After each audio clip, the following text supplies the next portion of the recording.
All right, I'm here at Woodlawn High School with another athlete who's much taller than I am. One of the great guys in Baton Rouge football for many years, Marcus Randall. How you doing, babe? I'm doing good. How about yourself? Man, great, man. Doing well. You know, we just had another big commit here today, man. Jordan Matthews, he's got the orange on. He says eventually he's going to learn how to sing Rocky Top up there in Knoxville, but a very talented four-star cornerback on his way to Tennessee. Yep, man. This came as a big shocker. I can't lie. I thought it was almost down to Michigan and Texas, and I knew Tennessee they were in the running, but I thought they were kind of at the bottom. But I guess they did what they had to do. I know Coach Mack, he did a great job of recruiting them the whole time, and I guess he found some love there, and that's what he's taking it his next 4 to 5 years. My question to him was, do you know what October the 8th is?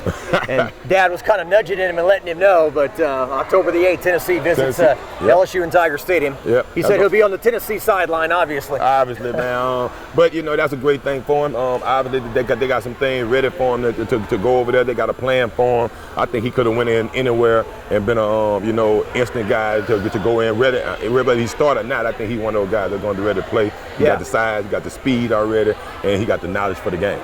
And Marcus mentioned in front of this packed gym today, I guess there was about 2,500 people in here or something like right, that. Yeah. But you mentioned in his intro a 4.5 GPA. This kid is very bright. Very bright. I mean, I've seen schools come through here, schools I didn't even know recruit this area, from Stanford to the Notre Dames to the Northwesterns up there in Chicago. A lot of academic institutions. So he had a chance to really, whether football worked or not. I mean, he's one of those kind of guys. And when you got a guy in the secondary that can think and that's as smart as he, you're always going to find himself around the ball. You're always going to find himself in great positions as he do here. Let's talk about Woodlawn for a second. I mean, I've been covering high school football here in Baton Rouge since 2001. Woodlawn had their moments here and there, but I don't know if I can ever remember a time where your quarterback, Ricky Collins, is going to be an SEC guy committed to LSU. You've got, as we talked about, Jordan going to the SEC. Right. You're going to have a nationally televised game this year that you're going to host against Zachary. Right. Eli Holstein, the Alabama commitment, quarterback of Zachary. And they've got other guys, Kylan Jackson, right? Jackson. They got the DN of Auburn. I mean, they got a lot of good star power going to be in that game. You're a coach. This is a team game, and at the same time, we got some solo artists. And they got a lot of individual battles that's going to be going on in that one right there. So, I mean, that not only speak well for our school and our kids, man. There's a lot of kids in Baton Rouge area that's getting national attention right now. We got a lot of Power 5 guys that's in the 2023 class. We knew this for a long time, that there was a lot of bright guys in this class. Yeah. And we followed them all the way. And like I said, man, Jordan, he's just another one that just made his commit today, and we got a few more that's left. Yeah. And I'm talking to an LSU guy right here through and through, but this is another message I feel like we need to get out there, right? It's like Brian Kelly even himself said, you can't lock down the state of Louisiana, You can't get inside every kid's head. He might think, hey, LSU's cool, but I feel more comfortable here. Correct. And then you start throwing around the word traitor and this and that. Look, come on. The local kids obviously need to be covered, and especially a kid like this who's going to a big-time school in Tennessee. Like you say, you only get so many scholarships. You only get 30. I mean, and we producing, 4 or 5 stars all through the state of Louisiana, and we just can't take them all. You can't get them all. So like you say, it's hard to lock down. If it was only producing the 32 of them, I guess you could lock down those 32. But man, so many guys here. But I think if you're getting the bulk of them, I think that you're going to be in great shape. And as we've seen in the past, when we do have a chance to lock down this state and these guys, man, we have great teams. Yeah. This isn't the days of Bear Bryant where they had like 100 people they could put on the team on scholarship. Right. And all that. And so, another one's Jaden Osbury, Verge's kid. I mean, both of Verge's sons are going to play out of state, and that's what's best for them and their family. Correct. And they grew up on the campus, been there all their lives. Sometimes you want to see something different, and if they work their tail off to be able to do it, and they get the opportunity, then you shouldn't hold that against those guys that want to go out and see something new. Yeah. So obviously you got a good thing going here at Woodlawn High School. You had a media day the other day. Marcus Randall, I think you're the first, local high school to do a media day, but that's great, and everything is starting earlier, right? I mean, you couldn't imagine in your days playing, I'd be doing interviews when I was, that young, but Correct. Now. So that is the new thing now. A lot of these guys are getting, seen off their markability, so you want to be able to have those guys, not only the guys that always have the mics in their hand or in their faces doing interviews. I wanted to have a kind of open up for all my seniors to get, get a little used to talking and doing some interviewing skills and being able to do some things. And also, man, you get a chance to interview some of the guys that y'all will see that y'all might not know about, you know, right now.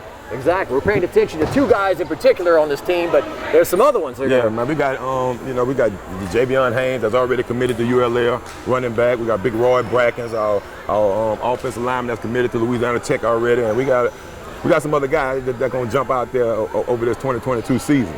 Well, in your spring game, you played for New Orleans. Who was it? Warren Easton. Warren Easton. Mm-hmm.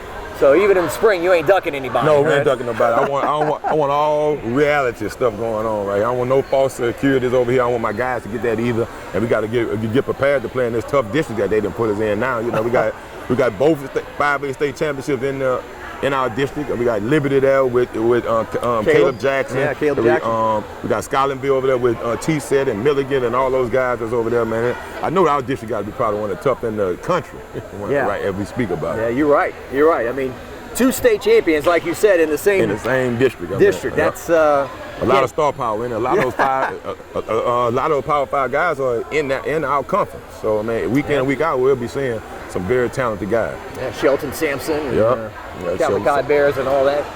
So LSU football right now. A year ago, we were standing here. Coach O was entering a pivotal season. It didn't work out. So now Brian Kelly is aboard. What do you know about Brian Kelly and this staff at this point? I didn't know much coming in. I have done my research, and I knew he was at Notre Dame, and I knew about the things that he was able to accomplish over there. But now seeing him come in and take off the way he did, I think he did a great job of getting coaches on staff that understand the recruiting game, not only from Louisiana standpoint, and then I think now watching them go through spring and seeing them in fall camp and watching how they evaluating the talent, how they getting the guys, and a lot of the guys are on board and excited about what's happening on campus right now. Yeah. You know, people use the term fish out of water and this and that, this Yankee coming to the South. Right. But obviously he's on it doesn't mean anything until they sign on the dotted line, right? Right. But what's the flip side? I mean, how would you feel if all these kids were saying, hey, I'm going to A&M, I'm going to Alabama? Correct. People be freaking out. So I think right now that they're making our brand back hot. A lot of the guys and a lot of the up and coming guys are seeing the decision that these guys are making and seeing the impact that he's making already there. He along with, the Coach Joe Sloan and Coach Brad David, they're doing a great job too of just this area, and I think that's got some great things to come. Yeah. Well, you remember back in your days, right? And those building blocks that Coach Saban and Jimbo Fisher and those guys were laying down for the future. Correct. Right? Well, it almost gives me the same feel. I was just telling this to a reporter the other day. When I was coming out of high school, I wasn't going to LSU. That was Jerry Donato there. I kind of didn't get the vibe that I was looking for, and as it was getting closer to signing day, around the December, January, after Saban was hired, he came in, he gave a spiel. Jimbo Fisher came in, and they was able to lock it down. I think after year 2, which it looked like this would be Brian Kelly, 2023 year would be his second year there. We had the #1 recruiting class in the nation. That was Marcus Spears, Michael Clayton, all those guys, and then you saw that turned to a national championship. So I see the same kind of vibes going on right now. The late Marquise Hill, right?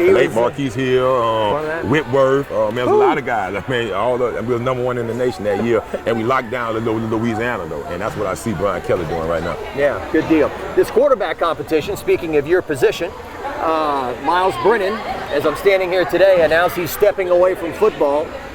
Perhaps, just my opinion, had the biggest arm out of the guys in terms of pushing down the field.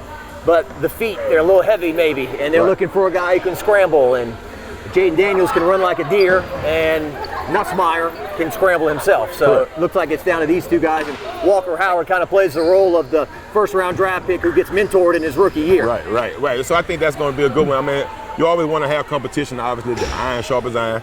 And but I think Miles Brennan had what it takes to, at least give it a shot to see what the season brings for him. Because, you never know what happens. I mean, we play in a real tough conference.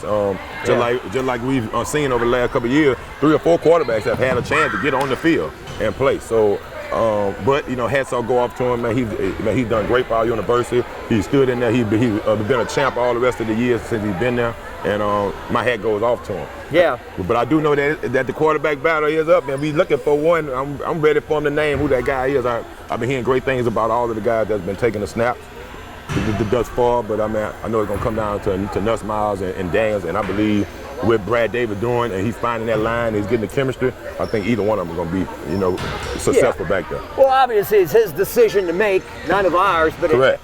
I don't know, I just feel like you've come this far, right? Right. Why don't you just finish it, you know? I mean, like you said, I mean, I remember that bowl game. It was Nick Saban's last game, right? Correct. You started. Yep. Flynn came in. Yep. And then Jamarcus came in. Jamarcus, right. So I mean, that's why I say, I mean, you can never know what happened, and you want to. I know they always say there's only one of those guys that can play, and a lot of times people can get, you know, a little anxious because they're not really getting on the field as much if they feel like they're not the starter in that position. But man, it is a game like we just said. I mean, it's multiple quarterbacks can play, or you never know what happened. In the game.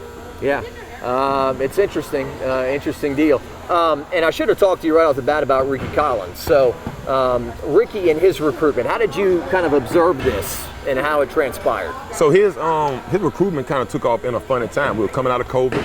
There wasn't a lot of camps going on, wasn't a lot of business going on. So he was actually kind of slow in the 2023 recruiting quarterback class. I mean, a lot of other guys were already getting a lot of attention around. You talk about the guys, Reese Mooney, the Eli Holsteins, I mean, you know, Manning. You know, a lot of the guys were already getting that pub, and I think that once Purdue came on, it looked like that was a great fit for him. Coach Biaggi did a great job of recruiting him and making him feel welcome there. But then he ended up leaving, and now he's at Ole Miss. So, you know, just kind of watching the recruiting game, I think that I thought it was a little early for him to commit, but I did understand why he did it, because I mean, and the relationship they had there. I'm just glad he got a chance to really open it up. You're talking about Purdue the first time. Purdue the first time, and then I just think that he had a chance now to reevaluate this thing, and kind of like I said back when I was coming, I wasn't playing LSU, but when Nick Saban came and got a chance to evaluate, listen to what he had, and listen to his plan. I knew that was the great thing. I mean, that was the best plan for him, and he made the decision. I didn't force him, so I mean, that even makes it better. What makes him special? What is LSU getting? Man, they're getting a leader, a strong guy. I mean, a strong arm guy that can make all the throws. He's been starting as a freshman. He's got a lot of experience back there of playing the position, and I mean, he pretty much knows all of his concepts, X's and O's. I mean, you're getting a real true quarterback that's going to be coming in ready to go. Do you look at the things going on now, if they were going on when you were playing? Like, do you think to yourself, oh man, I might have hit the transfer portal, or, you know, some of those things? Well, I mean, now I think that it's almost allowing kids to kind of make the decision probably maybe a little bit too prematurely. Like you're saying, I mean, everything's not going to be pizza and cream. I mean, it wasn't always when I was there. I just felt 100% like everything was going well. And if I would have had that easy out, you never know if I would have took it or not. I mean, but that's the thing. But I do know the flip side of it. You know, guys can get stuck in bad situations, so that does give them that out of that way too. But I think you have to stay and fight some of this stuff out. I mean, I think that builds character. That builds who you are. Yeah, because in 04, I used to know all this stuff like the back of my hand. I still do to an extent. What were the two games in your career that really stick out to me? You came in off the bench for Jamarcus in the swamp at Florida. Right. You threw the touchdown to Adai, right? Jordan, the flat. Yep. Was that 02? That was 04. 04, yeah. Yep, 02 was when Flynn got Matt Mock got hurt. Yep. And then the regular season finale against Arkansas. Yep. I think you were an SEC Player of the Week in that game as well. Threw two, ran two. Yep. There you go. 4 touchdowns for Marcus Randall. Was it Fayetteville or Little Rock? It was at the new stadium. It was at the. It wasn't the old one. It was Fayetteville. It was in Fayetteville. Yeah. Okay. Darren DeQuano, LSU videographer, says the worst trip anywhere is Little Rock. Matter of fact, if for some strange reason LSU ever has to play a game in Little Rock, Darren says he's not going. Come on. He says a high school stadium. He said the fans there, they go crazy over a 3-yard run. It's just a dump. So apologies for Little Rock. I played there before though. I've been in there. I didn't actually play. I remember it was real cold. That had to be my freshman year. I think they had the big receiver, that Bobby Williams or somebody, Boo Williams. Boo Williams. Yeah. Is that the Matt Jones heartbreaker at the end? No. It was before that one. It was the year before that one. And man, it was cold out there. I remember Saban made us get rid of those jackets. But yeah, but that was 02 when we were down there, and Matt did the miracle last. on Markham, I think. The last second. Who that was? Travis Daniels and then Ronnie Prue them back there. Had the SEC West in your hands. Right there in our hands. You're about to go back to play Atlanta. Georgia. Second straight year. Yep. Oh man, heartbreaker. Good deal. And the same year, this guy, through the most memorable pass. I guess that was almost like a give back for it, huh? God works in mysterious ways, huh? Yeah, I'm going to bless you, and then, I'm going to teach you about adversity here. I'm going to let you see both sides. Yeah, and so in 02, all right, I'm standing here with the guy, part of one of the most memorable plays in college football history. It's funny, I went to a banquet, a national banquet of national broadcasters. They were inducting the guy who's the voice of the Cal Bears. Okay. And you remember, you're old enough to remember, the band is on the field. The band is on the field. The lateral play. Boston College. Stanford and Cal. Oh, that was Cal? Yeah. Boston College's Doug Flutie. That was Doug Flutie. Doug Flutie. Yeah. But I mean, I remember. Yeah, I know which one you're talking about. These are all in the same family, right? Correct. The Hail Mary, the band is on the field, the Bluegrass Miracle, I should say, and the Doug Flutie Hail Mary. So now that was 2002. Correct. So we are now 20 years ago. Huh? Wow, 20? No, no, can't 20 be. years ago, man. 20, because we do. So not to brag, but Channel 9 won a little award. We did a special in the 10-year. Correct. With you. Right. With you and Devery and Michael Clayton. Michael Clayton all came back. Michael Clayton admitted, people have been saying for years I tipped it. I didn't tip it. But he was right there, though. Yeah. Right there, it makes for a better story. Don't let the facts get in the way of a good story, people. Yeah. But just 20 years later, just your thoughts on that. Still one of the greatest plays. I mean, one of the greatest moments that I ever been a part of outside of winning the national championship. Man, it was a crazy ride home. I can remember it like it was yesterday almost. I can remember Jimbo, Saban asking Fisher for the play, which we all knew what the play was going to be. We practiced these plays all the time. 92 Berlin, right? Yep, that's right. and rolling out, making the play. Obviously, that was further out than what we normally practice to play it. But I mean, I know what people call luck, man, and what we call luck is when opportunity meets preparation. So hard work, yeah. Hard work. So we practiced it, ran it like we were supposed to, and great things happen. The harder you work, the luckier you get. I heard that. Yeah, that's what it is, basically. Yeah. Just hearing all the different stories about that too. Like for example, Will Muschamp told me he walked off the field. He was so ticked off that the defense had played so poorly in the second half. He didn't even see it. Apparently turned around. What the heck's going on? That's crazy. I get so many of those stories of people that had turned the TV off after the touchdown and didn't even see the play happen. Marcus and I are dancing around. The volleyball team is practicing, so a few more things with Marcus Randall here. So, I mean, you could run that play 1,000 times and work once, right? It worked once. I mean, never worked in practice. I ran it about 1,000 times over my career there, and it never worked in practice, but it only took that one time, though. Yeah. God bless Devery Henderson, now in the Saints Hall of Fame. Yes, indeed. He was the hardest interview to get during that story. I think we drove over to the Saints on an early morning, like 7 a.m. or something. We get there and set up this interview, and he said, and it never worked. It never worked. It always gets intercepted or knocked down. It never worked at practice. Always got knocked down. Corey West, all those guys back there jumping high, man. They going up for rebound, they're knocking it down. And just all the aspects of that, the kid with the tie running onto the field, celebrating right behind you. Right behind me, yep. And then you start jumping and celebrating, and he's like, what the heck? I think he's like, whoa, hold on, something happened. The Kentucky fans tear down the opposite goalpost. Yep. I can see all this from the snap.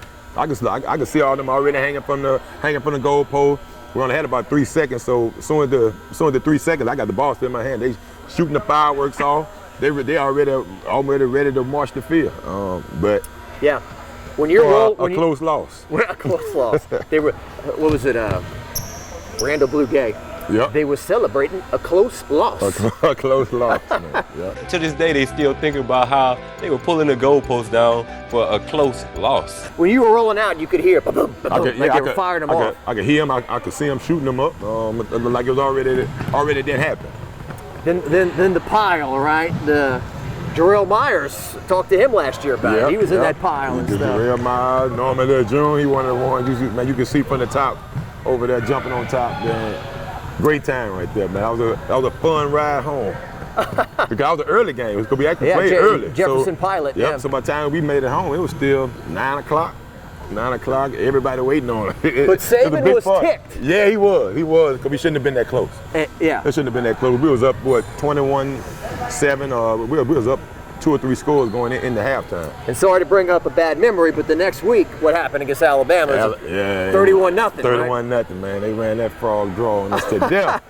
I think the highlight of the game was Brady James on a fake punt got a first down or something like that. Something like that. That was about all we got. On a run, but that was the kind of thing that Saban was talking about. We didn't play well today and we won, so anyway, we got rewarded for it. But just his relentlessness. I remember you at Arizona in 03. You came in late, threw a long touchdown to Devery, I think. Right. Saban and Muschamp, they were ticked off. I mean, you were just burying Arizona. It was 59-13, and you saw Saban on the sideline, and I think Skylar Green had run back a punt and got called for a 15-yarder because he high-fived some fans in the stands. Right.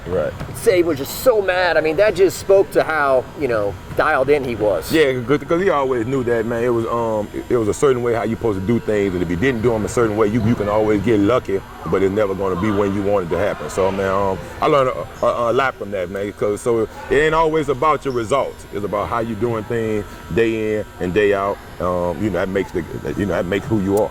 The process. The process, yeah. We don't look at the scoreboard. We don't look at the scoreboard. We play all 60 minutes. All 60 minutes. Because if you look at the scoreboard, you're up 21-0. What do? You relax. You relax, right? Yep. So, I had 5 years of that, man. Yeah, I've almost got a master's degree in it, I think. Yeah, it's inbred. If we X-rayed your brain, we would see those sayings. I done told some people I done forgot more than some people done learned, man. Just in being some of those rooms, man. Just think about the minds I was around. You got Jimbo Fisher in there, you got Muschamp in there, you got Kirby Smart in there, you got Coach Saban in there. You got a lot of guys that's competing every day against each other and competing to be the best team that we could be. That's 3 national championship winners as head coaches, Saban, Jimbo, and Kirby, right? And Kirby Smart. So, all on the same staff. And then we got Derek Dooley if you want to throw him in. Guys that have a wealth of knowledge, that know the game. And I was able to be around these guys, study these guys, and for 5 years, like I said, if you do anything for 5 years, you almost master it. Yep. So you walked away with 2 SEC rings? Or 1? 01 and 2003. Yeah. Yep. In a national championship. Right? Yep, a national championship. Not a bad stay for Marcus Randall. I had a good stay, man. We went to the bowl game every year. Started off with the Peach Bowl. Coming back with the comeback win with Rohan Davis coming in. Tommy Banks caught a couple of touchdowns. Big Brandon Wine set the first half out on it, came back and played. One of the most beautiful catches in LSU history. Josh Reed looked like he got dropped from the ceiling. He goes up and he get that toe in. He got that 1 foot. That was in the Sugar Bowl. Against Georgia Tech too. That year. The Peach Bowl. He went up like he felt like way in the sky, and he got that one like a ballerina dancer or something. Got that toe down. Amazing catch for the future Biletnikoff award winner for LSU. You played with some talented dudes, Dominique Davis and LeBrandon Tofield, Toe Truck. All those guys, Justin Benson, Joe Dye. I had a backfield full of guys back there really. And some wide receivers. Some of them were young my senior year. That's the only thing I kind of wish they were a little bit older my senior year. Dwayne Bowe, they came on strong right after that. Dwayne Bowe, Buster Davis. Because, Mike and Deborah had all them had left after the 03 year. Skylar Green, all those guys, If I'm not mistaken, I remember Dwayne Bowe in the famous LSU-Georgia game in 03, the day game.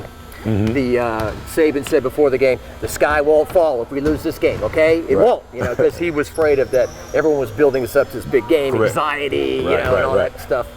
And to his point, nobody built up the Florida game, and y'all lost that one. We lost it right after. Which counts the same. SEC West East team, But I will say, I think that Georgia win was one of the staple wins I could think of that kind of put us on that national stage that year. No doubt. At home that year, Skylar Green, Matt Mock rolls out, scramble, Skylar Green hits the scramble rule. It was a busted play. Yeah, but we do practice scramble rule. Yeah. So he understood that once Matt broke the pocket to just get deep, and Matt hit him on a run perfect. Right in front of the student section, everybody go crazy.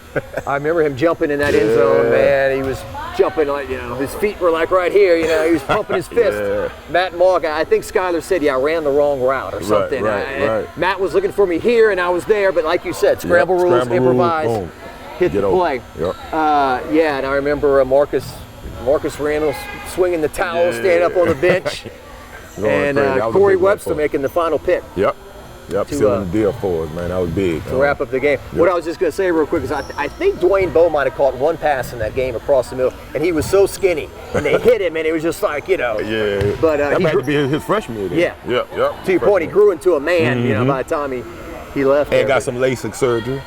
So he started catching them balls, man. I'm like, man, I'm out here playing with Dwayne Bowe, and you tell me that he can't see? You know, I think Devery did the same. That was the next year after they got his eyes checked, and then he got LASIK, and he started catching, and they became All-American. Do that while I'm here, yeah, right? what you doing? I like it, though. I think Devery got it done with the Saints, too, because he had a period where he was dropping his share. Yep. So, well, look, I got to get out of here back to the station, and we got volleyball practice here at Woodlawn High School. Marcus Randall, thanks for the chat. Appreciate you coming through, man. Yeah, we look forward to the Panthers this year, and thanks for stopping by Jacques Talk. Be sure to give our WAFB YouTube page a like and share this content. We'll see you later.